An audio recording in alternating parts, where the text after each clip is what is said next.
just hosted them. A couple times we've done this. I've hosted. There you go. There we go. Cool. Excellent. All right, we're right to go, Luke? Yep. Okay. Good day, listeners, and welcome again to the 3 Feet Radio Show. It's an exciting times indeed, because here in Australia, it looks like we're going to get some indication about when we can start doing things again. And in New Zealand, they're starting to pull back restrictions as well. And joining me is my co-host in New Zealand, Luke Herbert. Good day, Luke. G'day, Ben. And yeah, it's looking like the government here is signalling that alert level 2 is not far away, which means sports, including the ANZ Premiership, will start up again, Ben. So that's going to bring back some normality to people, even though there'll be no crowds, and it'll be a relief for Netball New Zealand that they can get some revenue coming in and start up the ANZ Premiership again.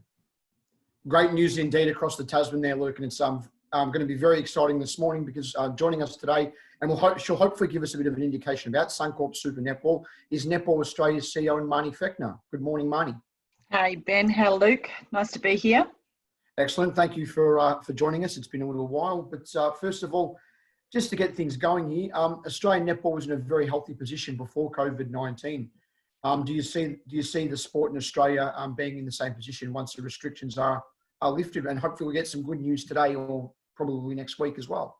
Yeah, look, we are looking forward to some good news this afternoon. We are seeing some green shoots. But I think every sport's in a really similar position, that when there's no sport being played and no netball being played in community and no Suncorp Super Netball, it's really challenging for us. So I think you're right, we're in a really healthy position, and we're doing everything we can from a management perspective to ensure at every level of the netball ecosystem that when we are able to train again and play again, that we're in a good position to do so. Previously, we spoke with Sue Gordian. We had a good chat with her, and one of the things she suggested was that a community netball could start up before elite level netball. Yeah. There's basically less crowd involvement, if that makes sense. Do you see that happening at all? Look, I do, and I actually said this made a similar comment a couple of weeks ago. I think it's whilst there are still all of the hygiene and social distancing challenges that we are going to have to face, I think there's a real simplicity with community netball. There's groups of people that come to a place within their own locality, whereas the complexity of something like a Suncorp Super Netball is that we're going to need to see borders open up and travel restrictions reduced within Australia before leagues can actually function in the way that we would like to see them function. So it's a bit more complex, or a lot more complex from an elite perspective, but even developing our guidelines, our bounce bank guidelines, which is how netball's interpreting the rebooting sport guidelines that were published last Friday. There are lots of similarities between community netball restart and elite netball restart. It's probably just a little bit more complex when you add in interstate travel and high performance environments. You mentioned the green shoots, Marne. Does that therefore mean that it's promising for the June date that was communicated quite a while ago as the start for Suncorp Super Netball within Australia?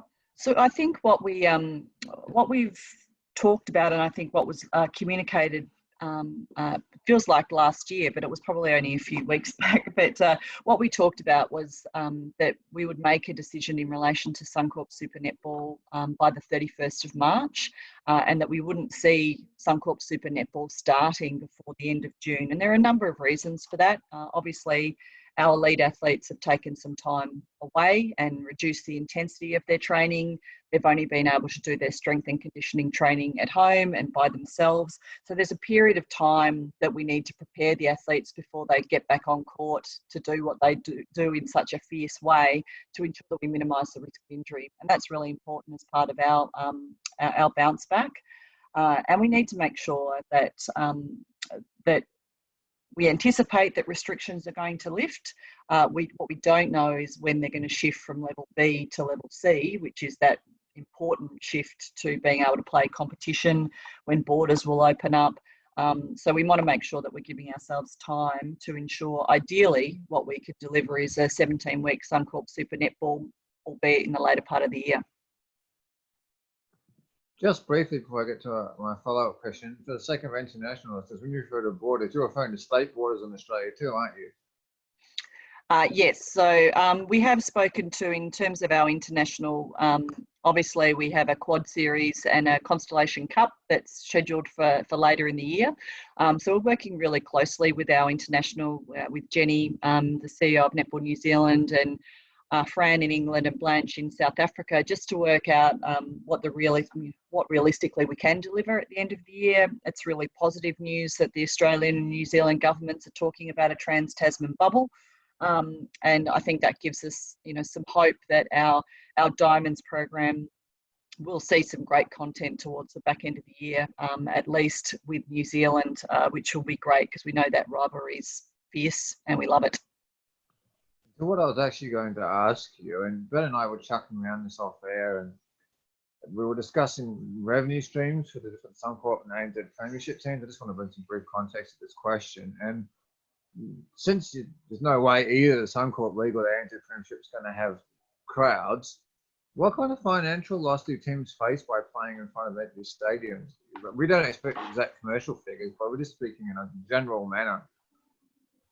Look, I think that it's, crowds are a really important component to the delivery of our elite entertainment content.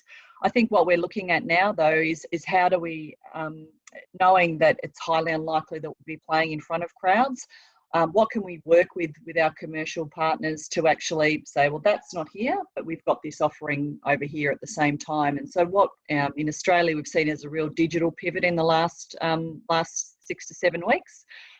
So there's much more content that arguably we probably wouldn't have done in a normal given year that sits in a digital landscape that's connecting with both our fans through our Suncorp Super Netball Rebound campaign, and our community with the likes of the collaboration with NetFit and the online netball, I suppose, moments that you can have across any given day, across the week. So there's lots of different things that we're implementing that wouldn't necessarily have been delivered in 2020, and our partners are loving them, and they're really supporting those initiatives. And over the next few weeks, we'll see more things developed. We're looking at a digital delivery of Net Set Go. We've had 41,000 Net Set Go kids register already, and they haven't been able to have fun in their introductory space and opportunity with netball. So we actually are moving that to an online digital delivery in the coming weeks. We've got lots of different campaigns that will be rolled out. So whilst we're not being able to sit next to our mates in the crowd and cheer our teams on, we're providing other opportunities for our partners to connect. So I don't anticipate that there'll be a significant impact to that, Luke. It is really important for us to maintain really productive and proactive partnerships, and everyone within the netball family from a sponsorship perspective has been brilliant in terms of the way that they've helped us respond to COVID. You talk about the digital platform being utilised even more money due to COVID. One thing we have seen just recently, even though it's American sport, we've seen the Last Dance series with Michael Jordan and the Chicago Bulls. You look at netball, there's not really been something done like that for many years. The last time I remember is, very early Commonwealth Bank Trophy days in the last Great Amateurs. Is there any talk at all with Spencer Redelack or anyone in your media and comms department to have something like that in the pipeline for the future? Because I reckon something like that would really help to improve the media position. I mean, the media coverage of netball is always, it's improved within the last 10 to 15 years. I've been involved for a very long time, as you know. But could something like that help even more with getting more bums on seats and more eyeballs on TV screens? Look, I think it's a really good call out, Ben, and I think the more we can tell the stories of our athletes, the richer and the connection will actually be.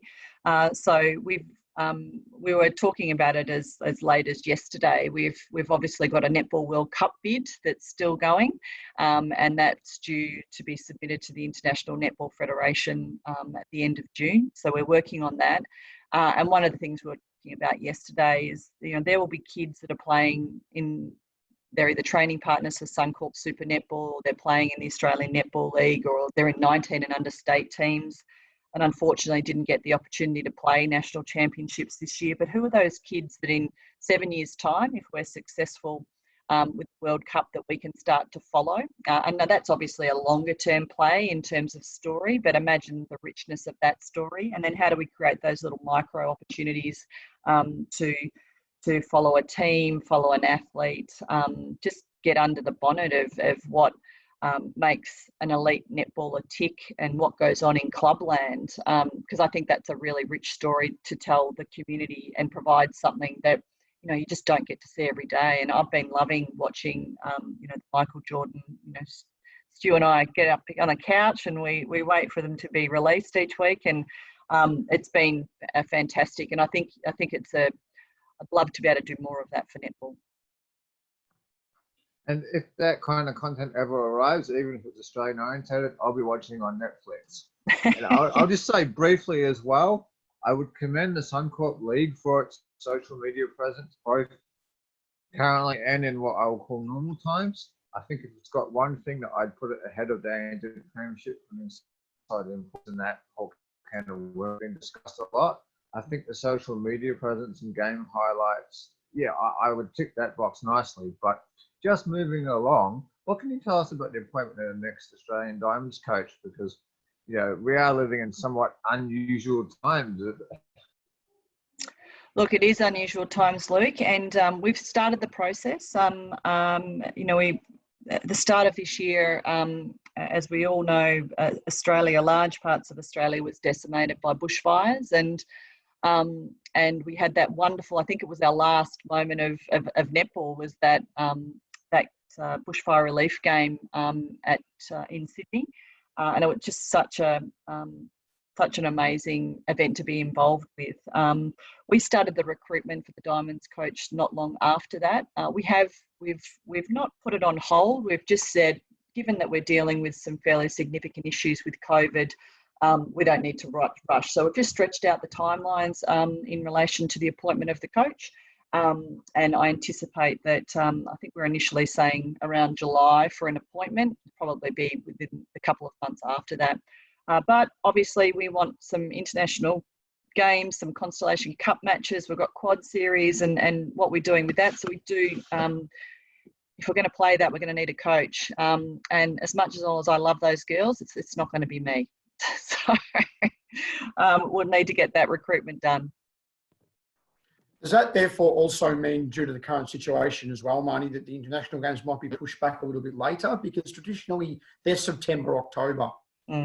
Yeah, that's what we're working through, Ben, at the moment. Obviously making some decisions around Suncorp Super Netball, as New Zealand have had to do and England are doing with their Super League, that where we place Suncorp Super Netball in Australia's instance will drive the conversations that we have in relation to our international content.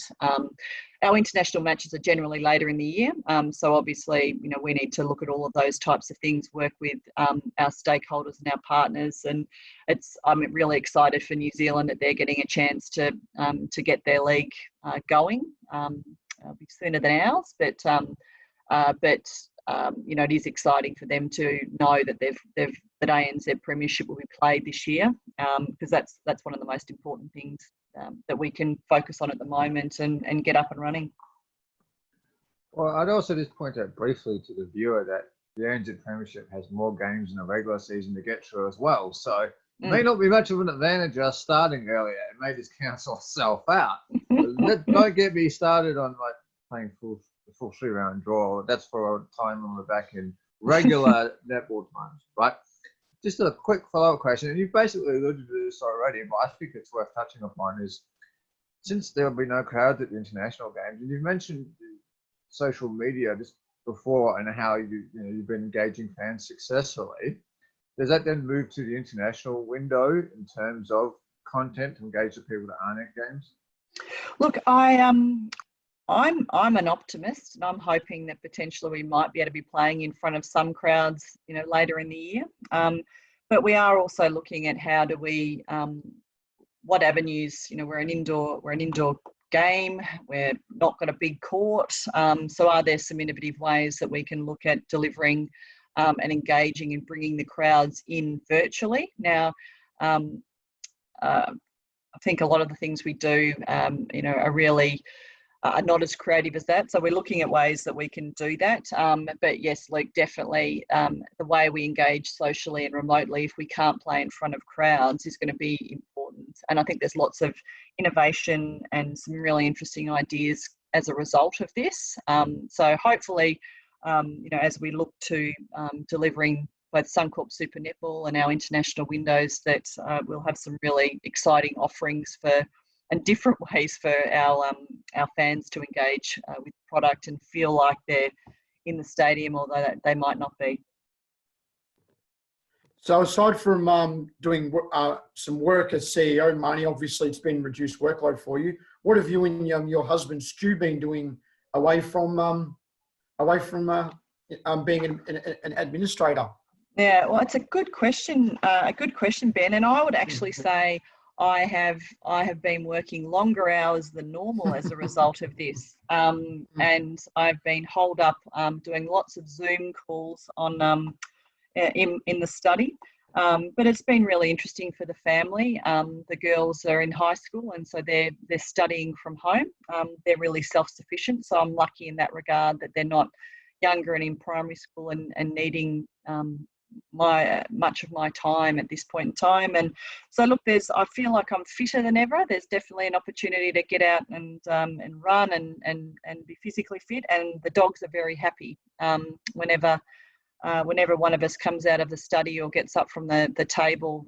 They think we're headed for the dog lead. So I think everyone's pretty content. We've been keeping things pretty simple. One of the best purchases we've had in ISO is a fire pit that sits out in the backyard, and it gives us an opportunity to a bit of escapism in the backyard in getting out of the house, and albeit cold in Melbourne at the moment. So we're just hoping this weekend it doesn't rain. Well, you have a fire pit, Marnie. Could there possibly be maybe a Netball Australia board meeting coming up winter style around the fire pit? Anything's possible. Anything's possible, Ben. We've been having, I think everyone's been having lots of fun with Zoom backgrounds, and I think I've been meeting people from all around the world. So yeah, who knows? It's nice to move it around, which you can do. And just briefly, I don't expect a detailed answer to this, but just purely out of interest in that for our listeners, after the pandemic is over, do you see yourself staying at home and working, or going back to the office? Look, it's a really good question. We're planning how our staff and our team will move and transition back into the office. Obviously, there's social distancing guidelines that we're going to have to implement in an office space as well. I think what this has shown us is when you're forced to do things differently, you start turning on your cameras for Zoom calls and being connected in different ways. So I think everyone's ways of working will be different coming back. I know that sometimes it can take me 2 hours of my day to get to work and back, and that's not very productive hours. So I think that everyone will think about the way that they can work to optimise their time, and obviously managing that work-life balance, if there is such a thing, is equally important. And most organisations are moving to flexible work environments. I know we certainly do. Sport is definitely not a 5-day-a-week, Monday to Friday job. It's 7 days a week. It's at odd hours. So the more flexibility that we can provide our people, the better, and the more efficient we get at using technology and tools to help us do our job more effectively, the better as well. So I think things will change, Luke. I think in my role, there'll be a fair bit of time in the office, but maybe there'll be some less interstate travel. Maybe what we've seen is, I could probably be on a plane every week to some parts of Australia. So maybe there are just different ways that we'll work from that perspective as well. And some other exciting news at Netball Australia was the recent appointment of Stacey West as high performance lead. Very exciting news. I've known Stacey for a long time, back when she coached Fury, and then when I used to work with you guys. And someone who's very passionate about pathways and the levels just below SSN and the Diamonds, in making sure those talented players get those opportunities. And great to see her in charge of all that on top now. Look, it was such an exciting appointment. Stacey's been with Netball Australia for I think around 9 years now. She's She's come through. She was identified as great talent. She's obviously she's a past elite player. She's a high performance coach, and she's done a fabulous job in managing the pathway. So I think Stacey's probably our first current example of a really great succession plan within an organisation. Identified Andrew Collins has been a fantastic mentor, as his leadership in the high performance role before Stacey has meant that she can step into it. She'll make it her own.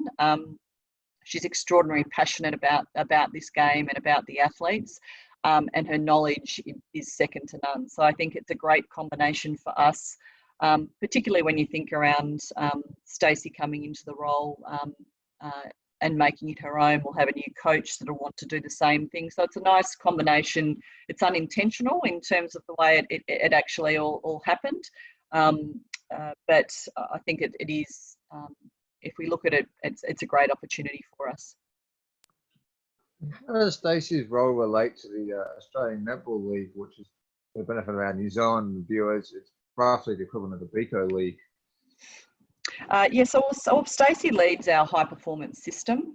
So that's everything from our development squads in 17 and under and 19 and under through to the Diamonds. Which is a really close relationship with all of the SSN coaches and the high performance managers. And the Australian Netball League is a competition that supports our high performance pathway and the development of our athletes. It replaced, I can't remember how many years ago, but it was a few years ago now, it replaced what was the 21 and under national championships that we had. So that's has been a really, and when we launched Suncorp Super Netball, it's been just an interesting transition around how our Suncorp Super Netball net teams tap into the A&L competition, which is really state-based, and all of our states and territories are involved. So it's been a really important part of our pathway. You're probably aware that we've undertaken our high performance review. We're at the end of a 4-year cycle, moving into our first year of the next 4-year cycle. So that review report will be launched or released in the coming weeks. I think maybe in the next month, in terms of the outcomes. And so A&L will be factored into that as competitions that support the high performance pathway. And how do we ultimately, our ultimate aim is to ensure that the Diamonds are winning gold medals at World Cups and at Commonwealth Games, as I'm sure the Silver Ferns priority is too. So we haven't been successful, only by 1 goal, but we haven't been successful in the last cycle. So making sure that all of our pathways and our competitions and events that support that are doing what they need to do. Thanks very much for joining us today, Marnie. And like I said at the start of our chat today, hopefully things start to get back to normal sooner rather than later.